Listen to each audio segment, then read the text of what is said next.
Ali eter, ki ga je izumil Tesla, obstaja, kako deluje in kdaj bomo to tehnologijo uporabljali? Draga zavest, draga duša, tukaj z vami smo mi angeli univerzalne zavesti. Prvo, kar želimo povedati, je, da odgovor je da. To obstaja, to že uporabljate, samo ne veste, da to uporabljate. Da bom lahko jaz, Tesla, ki zdaj vstopam v ta prostor, razložil, kako se to uporablja, potrebujem, da vidiš svojo glavo kot oddajnik, ki ima okoli same sebe polje, torej tvoja glava kot krogla ima okoli polje.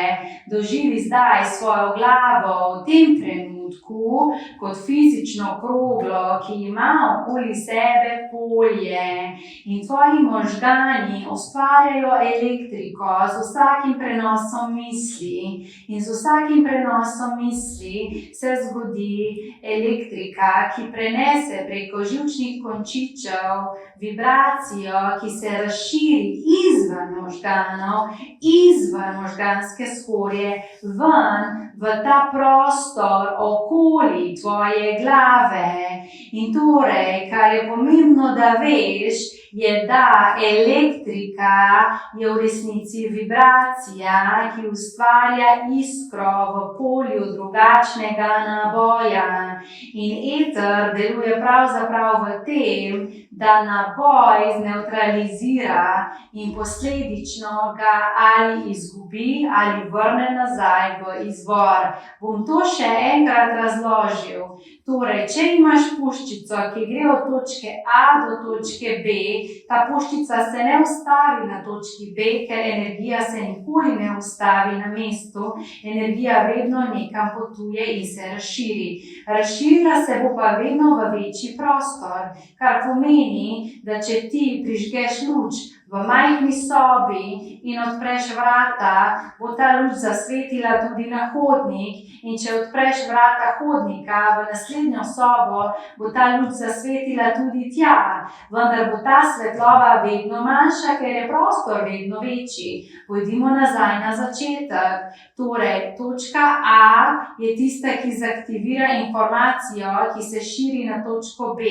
Skozi prenos te informacije se ustvari valovanje energije, torej elektrika, ki teče od A do B, ampak ko doseže B, se širi še naprej, čeprav je najprej bilo mišljeno, da bo ta iskra dosegla samo B. V trenutku, ko ta iskra doseže B, se začne širiti široko v polje, ki je omogočeno, in posledično začne aktivirati polje, ki je okoli, torej ta luč, ki sveti. In torej eter kot tak deluje na tak način, da vse, kar se v njega da, to zneutralizira. To pomeni, da ta frekvenca vrne energijo nazaj, kar je možno pravzaprav v trenutku, ko ta iskra vstopi v eter in se posledično energija odbije, namesto da bi se razširila in razprla, se njena sila odbije nazaj v točko A, kar pomeni, da kar naenkrat izvorna točka, ki je poslala energijo, ki je poslala informacijo, dobi s to silo, ki bi se morala razširiti, vrnjeno informacijo v to točko, in ta točka zdaj eksplodira v večjo točko.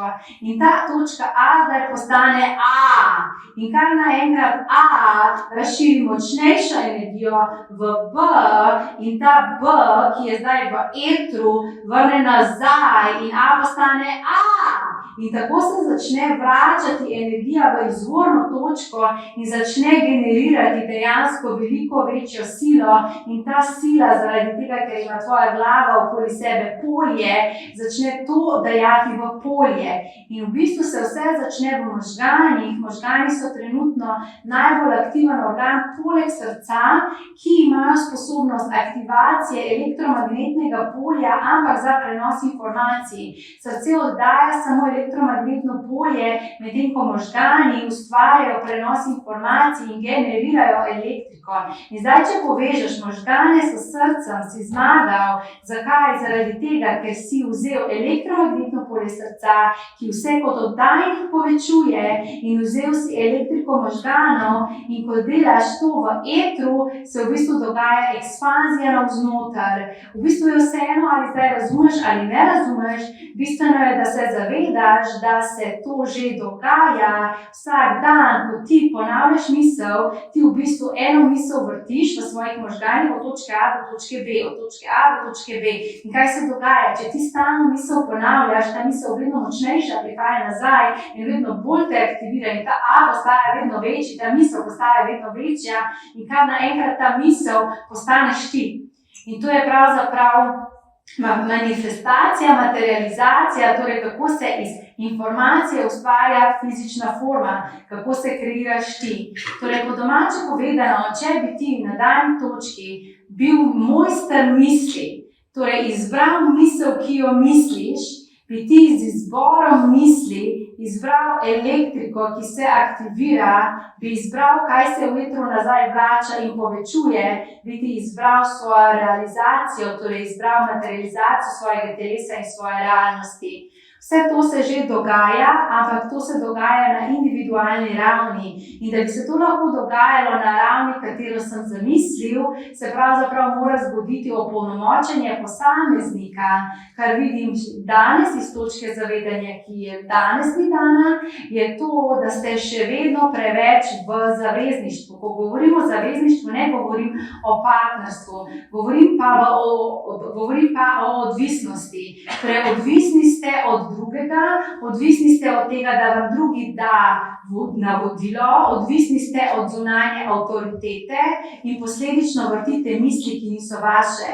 To pomeni, če ti vzameš avtoriteto nazaj in ti postaneš sam svoja avtoriteta, ne boš več dal v svoje misli, ki ni tvoja. In tako se v bistvu ustvarja s pomočjo etra. Eter je, vedno je bil, vedno bo, gre samo za to, da je to obstoj, ki je neizražen, neuporabljen dovolj. Ko ga boste namensko uporabljali, se bo zgodilo to, da boste postali močnejši, ampak individualna uporaba vodi v kolektivno uporabo in šele, ko se individualna uporaba začne utemeljevati, torej uporabljati, se lahko zgodi kolektivna raba. In to je moj odgovor na vprašanje. Odločil sem se vstopiti, zato ker najbolj vem, kaj je odgovor na to vprašanje. Hvala, Tesla.